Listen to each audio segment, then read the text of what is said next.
puis c'est une peine inédite. Plusieurs anciens salariés de l'usine Goodyear ont été condamnés à 9 mois de prison ferme. Ils avaient séquestré en 2014 plusieurs dirigeants de l'entreprise. Léa Berdugo.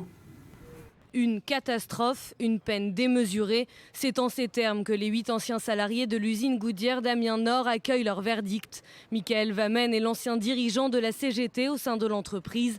Il dénonce un procès politique. Ce jugement, il est simplement là pour faire un rappel à tous ceux qui, comme nous, oseraient lever la tête, pour dire que dans notre pays, il faut plus de liberté, il faut plus de droits et il faut surtout plus de justice sociale. Moi, je me rappelle quand même du candidat Hollande qui est venu sur notre parking, qui nous avait promis qu'il ferait tout pour pas que notre usine elle ferme. Il a fait l'inverse, l'usine est fermée et maintenant il veut nous faire condamner à de la prison ferme. Janvier 2014, 2 cadres de l'usine sont séquestrés pendant 30 heures.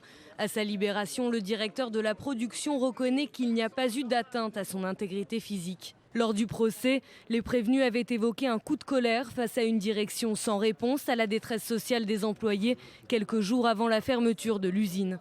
Même si les conflits sociaux ont été nombreux ces dernières années, ils ont rarement débouché sur des procès ou des condamnations.